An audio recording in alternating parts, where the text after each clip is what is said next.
안녕하십니까, JDM 라이프 코리아 주인자입니다.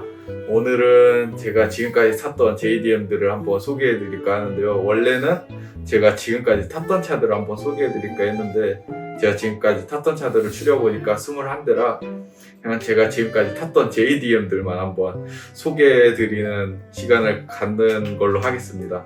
제가 또 혼자 찍으면 외로워서 옆에 요 토끼 인형과 토끼 의자 그리고 강아지 인형 몇 가지를 준비했습니다. 또 제가 또 헬로키티를 살짝 좋아하기 때문에 헬로키티 잠옷을 입고 있고요. 또 헬로키티처럼 여기 머리에 리본을 달아놨습니다. 지금부터 제가 탔던 JDM들을 한번 소개해 드리도록 하겠습니다. 제가 첫 번째로 가져왔던 JDM은 일단 마츠다 RX-8입니다. 8을 가져오면서 여러 JDM들에 대한 꿈을 꾸기도 시작했고, 그렇게 자연스럽게 RX-7을 갖고 싶다는 생각도 가지게 됐습니다. 차를 사게 된 계기는 그냥 단순해요. 토요타 86, 닛산 350Z, 현대 제네시스 쿠페 이 세대를 저울질을 하고 있었는데 RX-8이 매물이 올라온 걸 보고 그날 계약금을 걸고 그 다음날 그냥 가지러 갔어요. 처음에 뭐 로터리 엔진이 뭔지도 모르고 우엔들 수동도 처음이고, 저는 포터 이후로는 수동을 또 몰아본 적이 없거든요. 운전면허를 딸 때, 그때 빼고는. 그래서 걱정을 너무 많이 했는데 제가 걱정한 만큼 시동도 많이 꺼트리고, 친구가 옆에서 이제 제가 시동 꺼트릴 때마다 비상등도 켜주고 그랬어가지고 참 다사다난하게 집에 왔던 기억이 납니다. 뭐 RX-8의 가장 큰 특징은 뭐 토치도어죠. 롤스로이스처럼 이렇게 열리는데 RX-8은 앞문이 열려있지 않으면 뒷문이 열리고 닫히지 않는다는 거. 앞문이 열린 상태에서만 뒷문이 왔다 갔다 합니다. RX-8의 가장 큰 장점은 뭐 4명이 탈 수 있고 포도어고 트렁크 공간이 나쁘지 않다는 거. 이 점에서 저는 높은 점수를 주고 싶고요. 제가 처음 탔던 JDM이니까 약간 조금 더 애착이 가고 추억도 많은 차량이기도 합니다. 당연히 뭐 로터리 엔진이 연비가 좋지는 않습니다만 고속주행, 항속주행 100km 한다는 가정하에서 한 리터당 10km 정도는 나오고요. 차가 좀 막히는 그런 상황에서는 한 리터당 2-3km까지도 떨어지는 것 같습니다. 그래도 저는 이 차의 점수를 굳이 매기자면은 8점을 주고 싶습니다. 제가 탔던 첫 JDM이기도 하고 추억이 많기 때문에 제가 많이 사랑하는 차입니다. 그 다음에 가져오게 된 차가 바로 마츠다 RX-7입니다.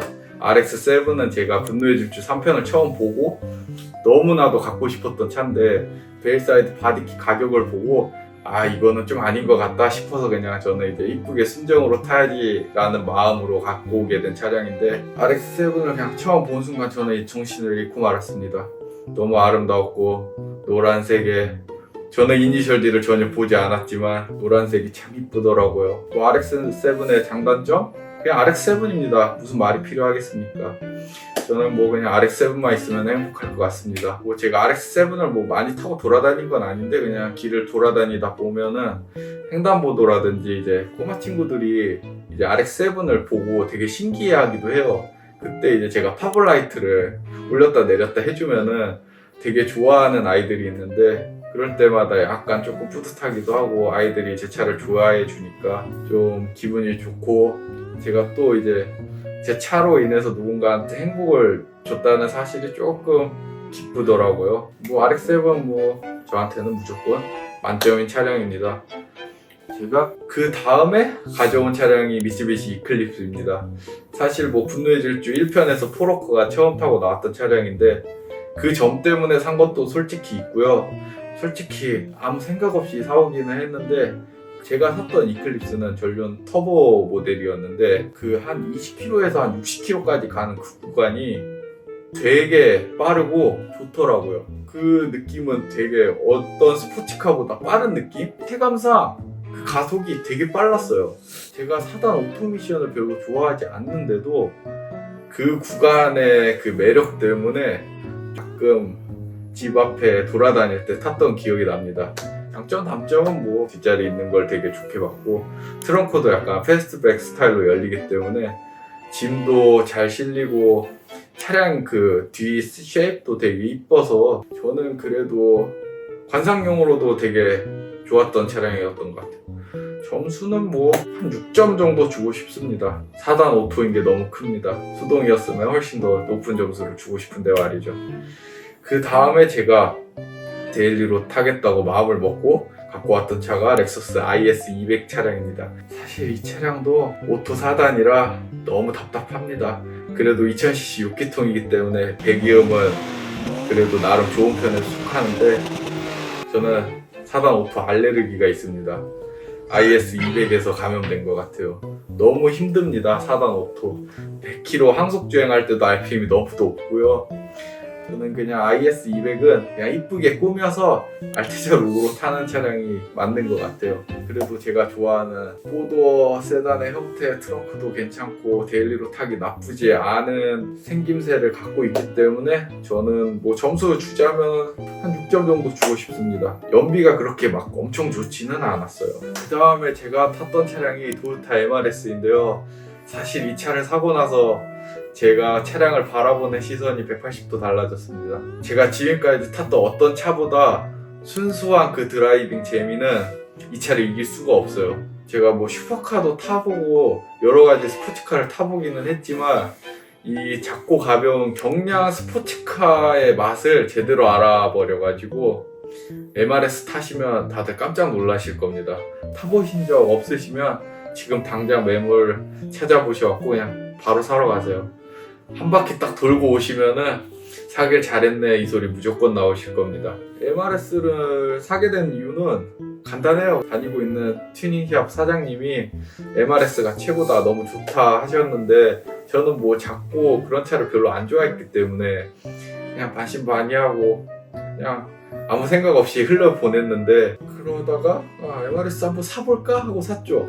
근데 생각보다 차가 너무 재밌고 뚜껑도 열리니까 이 차 생각보다 맛있다 이런 생각이 들기도 했고 심지어 연비도 좋습니다. 차량이 무게가 1000kg도 안 되기 때문에 그냥 고속도로 항속 주행을 하면은 15kg, 16kg 정도는 나옵니다. 그리고 뭐 수납 공간 이런 부분은 솔직히 2인승 로드스터이기 때문에 아쉬운 부분이지만 어쩔 수 없고요. 그래도 운전 재미 하나만큼은 정말 최고입니다. 비교 대상이 없는 것 같아요. 또 저렴한 가격에 미드십 차량을 탈 수 있게 해주는 정말 고마운 차량 아닙니까? 저는 MRS도 별 고민 없이 구매하셔도 된다 생각합니다. 저는 타면서 진짜 너무 즐거웠었거든요. 저도 MRS 점수를 8점을 주겠습니다. 왜냐면은 너무 재밌습니다. 그냥 타보시면 알 거예요. 그 다음에 제가 이제 G37을 탔었는데 제가 소유했던 G37은 G37 쿠페가 있고요. 리버티워크 바디키 차량이 있고 G37 컨버터블이 있습니다. 차량 설명해 드리자면 G37 쿠페는 되게 가격 대비 가성비가 좋은 차량이에요. 브레이크 성능도 되게 좋아요. 4명이 탈 수 있고 트렁크도 존재하는. 저는 이제 친구들이랑 어디 좀 돌아다니다 보니까 뒷자리가 좁더라도 있는 거를 선호하는 편이기는 한데 G37은 그게 그래도 충족이 돼서 좀 즐겁게 오래 타고 그래서 이제 G37을 3대나 탔던 것 같아요. G37의 장점은 그냥 가격 대비 성능 그 가성비입니다. 그 가격대에 그 정도 출력을 내주는 차량은 G37밖에 없는 것 같아요. 또 지금 보기에도 나쁘지 않은 디자인이고 원래 인피니티 G37이 출고가가 그래도 꽤 높은 축에 속하던 차량이기 때문에 나름 실내도 고급스럽고 옵션도 뭐 나쁘지는 않습니다. 뭐 지금 차량에 비해서는 떨어지겠지만요. 연비도 제가 7단 미션 기준으로 100km 항속 주행을 하면 한 13km 정도 나옵니다. 12, 13 왔다 갔다 하는 것 같아요. 5단 쿠페도 제가 잠깐 타봤었는데 5단은 RPM이 그래도 조금 3000 정도에서 놀기 때문에 연비가 7단 미션보다는 한 1, 2km 정도 더 떨어졌던 것 같아요. 저는 G37 이제 쿠페 리버티워크를 타면서 에어서스를 처음 타봤는데 그 에어서스 키로 차가 내려갔다 올라갔다 하는 그런 모습이 되게 신기하고 차가 차고 조절이 된다는 게 기분이 좋아서 주차장에서 내렸다 올렸다 몇 번 한 적도 있습니다. 그리고 또 G37 컨버터블도 탔었는데 저는 이제 컨버터블을 뚜껑이 열리는 차를 MRS를 탔었기 때문에 그래도 4인승인 컨버터블을 되게 타고 싶었어요.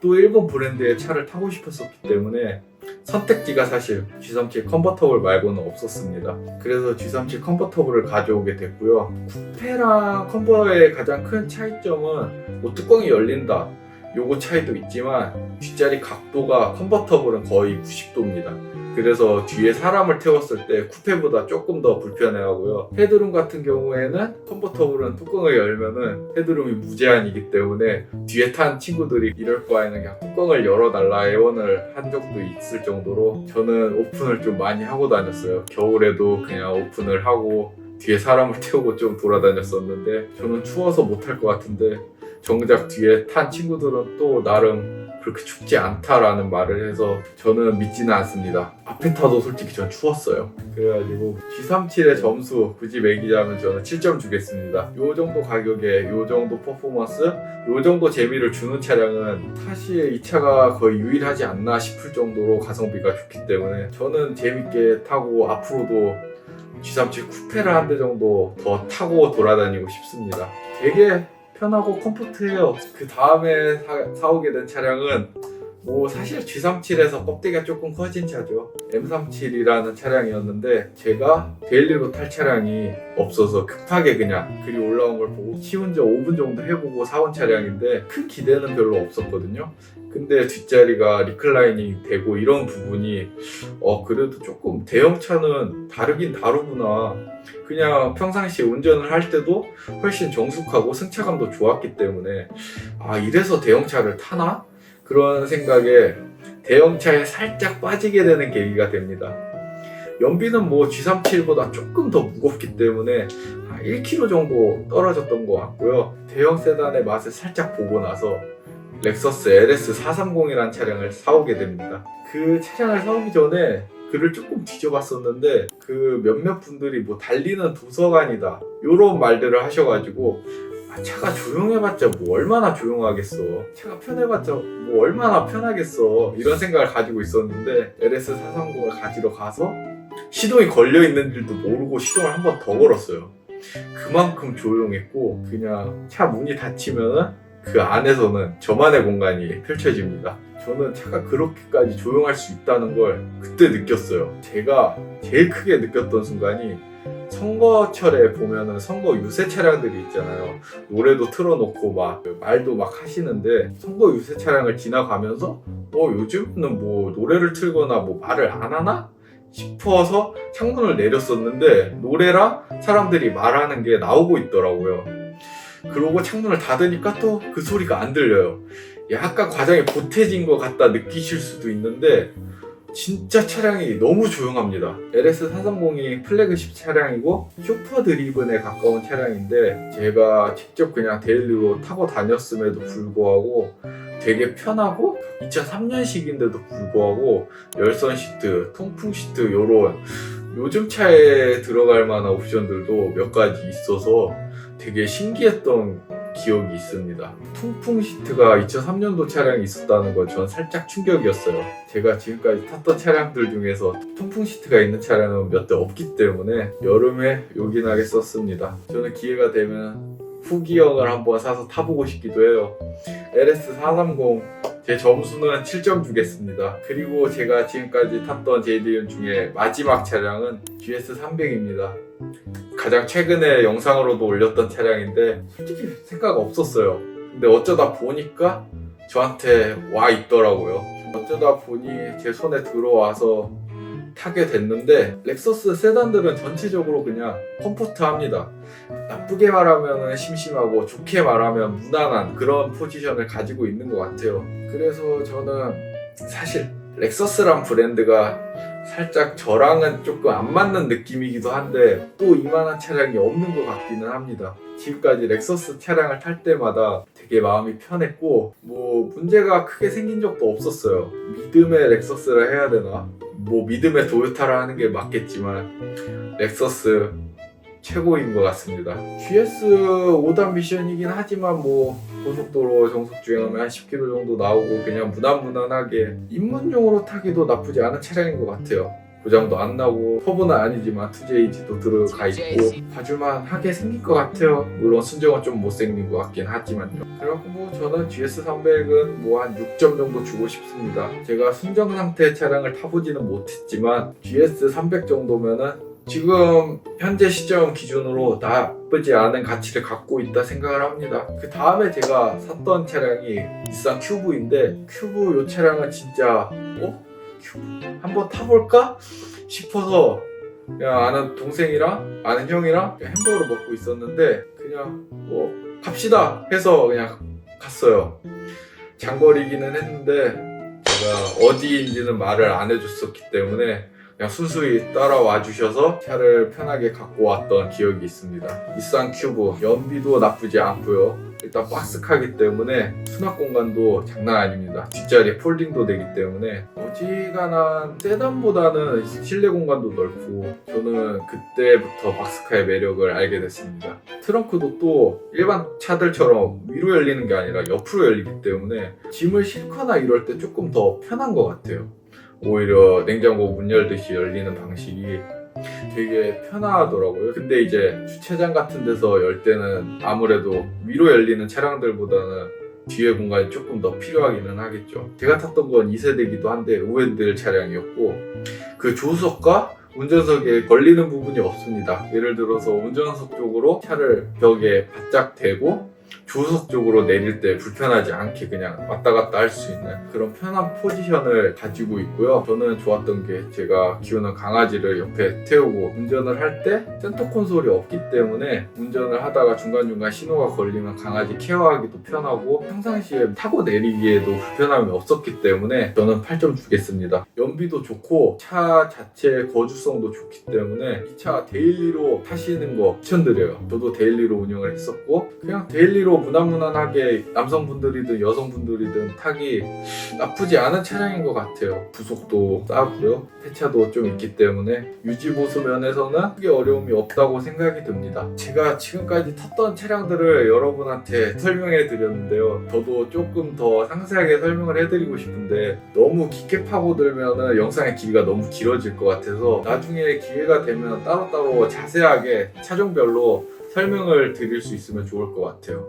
앞으로 다른 영상에서 조금 더 자세하게 다뤄서 여러분들한테 보여드릴 예정이니까 앞으로 더 기대해 주시고 앞으로 JDM 라이프 코리아 더 재밌고 좋은 컨텐츠를 만들 테니까 지켜봐 주시고 기대하셔도 좋습니다. JDM 라이프 코리아 주인장이었습니다. 감사합니다.